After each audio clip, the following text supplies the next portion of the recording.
Сәлеметсіздер ме балалар? Біз сіздермен ұлттық бірыңғай тестілеу тапсырмаларын талдауды жалғастырамыз. Бүгін біз сіздерде 21-ші сұрақтан бастаймыз. Әрине, сіздер де біліп отырған шығарсыздар, 21-ші сұрақ бұл контекст негізіндегі тапсырмалар. Олай болатын болса, бізге берілген контекстпен танысайық. Халық миграциясы. Миграция бұл көші-қон немесе орын ауыстыру деген сөзді білдіреді.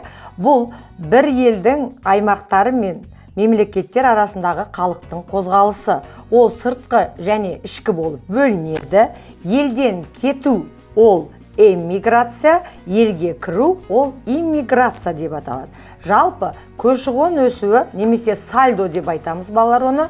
Бұл аймаққа келген және сол жерден кеткендердің арасындағы оң және теріс таңба болуы мүмкін. Олай болатын болса, біз сіздермен контекстте берілген халықтардың миграциясының себебін түсіндірейік. Жазып алайық, яғни халықтар миграциясының себептері. Яғни халық қандай себептерге байланысты көшіп қонады екен. Себептері. Олар бірнеше екен балалар. Бірінші ол діни себеп. Екінші себеп саяси. Үшінші экологиялық.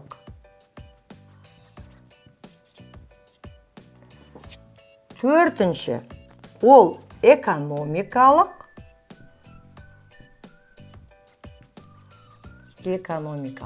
Және бір себебі ұлттық екен.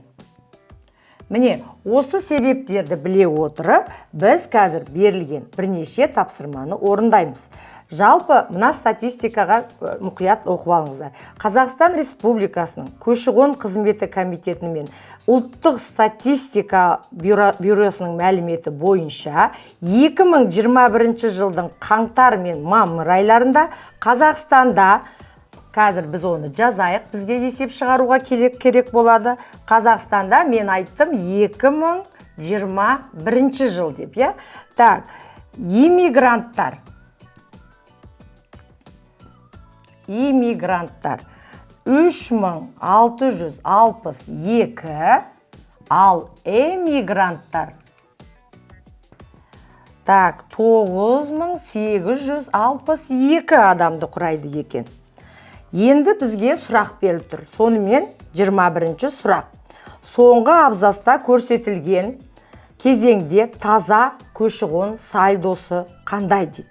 Жалпы балалар, біз формуланы білеміз, я? Біз миграцияны айтатын болсақ, біз жаңа айттық. Коэффициент иммиграция алынады коэффициент эмиграция формуласы бойынша. Ал енді миграция сальдосы дегеніміз тура осы нәрсені береді. Сонымен біз есепті шығарайық. Коэффициент миграция тең болады бізде иммигранттар 3662, азайту 9862. Сонда балалар, бізде теріс сальдо шығып тұр екен. Яғни бізде минус 6200 адам. Сонымен біздің сұрақтың жауабы минус 602 екен. Бірінші сұрақтың жауабы міне осындай болады. Түсінікті деп ойлаймын. Жалпы формуланы білсеңіз, кез келген санды алып шығара аламыз. Келесі 22-ші сұрақ. 1988 жылы су тапшылығына байланысты 80 мыңнан астам мавританиялықтар көшіп кеткен. Бұл қандай көші-қонға жатады? Балалар, егер су тапшылығы болса, мен дистракторларды оқиын. Олар діни, ұлттық, экономикалық, экологиялық. Әрине, 22-ші сұрақтың жауабы ол экологиялық болады. Өйткені су тапшылығына байланысты. Өте дұрыс. Келесі сұрақ. 23-ші сұрақ. Екінші дүниежүзілік соғыстан кейін бұрынғы британдық Үндістанның бөлінуі кезінде миллиондаған мұсылман дінін ұстайтын халық Пәкістанға, Ал индуизм дінін ұстанатындар Үндістанға көшіп кетті. Ал бұл көші-қонның себебі қандай? Яғни мұсылмандар Пәкістанға дейді, индуизм дінін ұстайтындар Үндістанға көшті дейді. Әрине, бұның жауабы діни болады. Сонымен 23-ші сұрақтың жауабы көші-қонның себебі діни екен. Өте дұрыс. Келесі бізде 24-ші сұраққа келдік. Қазақстанда ішкі көші-қон себептерін жатқызуға болмайды дейді. Дистракторларды тыңдайық. Бірінші, соғыс және этникалық қақтығыс. В. Жұмыстың жоқтығы. С. Қалалардың шалғайлығы. Д. Елді мекенде тиісті инфрақұрылымның болмауы. Балалар, Қазақстандағы елдер ішкі көші-қонды қандай себептермен көшу мүмкін? Әрине, жұмыс болмауы мүмкін, немесе ол керек инфрақұрылым дамымауы мүмкін, немесе қала шалғай болуы мүмкін. Сондықтан біздің 24-ші сұрақтың жауабы соғыс және этникалық қақтығыс. Бізде ондай нәрсе жоқ, е? Этникалық қақтығыс. Өте жақсы. Және контекстің соңғы сұрағына келіп жеттік. Ол әрине 25-ші сұрақ.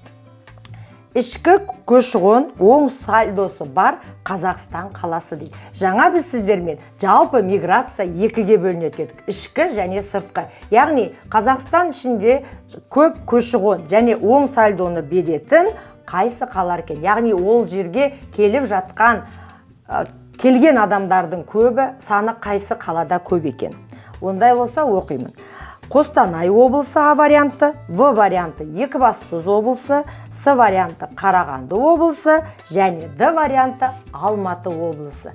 Әрине, дұрыс айтасыздар. Бізде 3 ірі мегаполисте көші-қон процесі өте жоғары. Ол Нұр-Сұлтан, ол Алматы, ол Шымкент қалалары.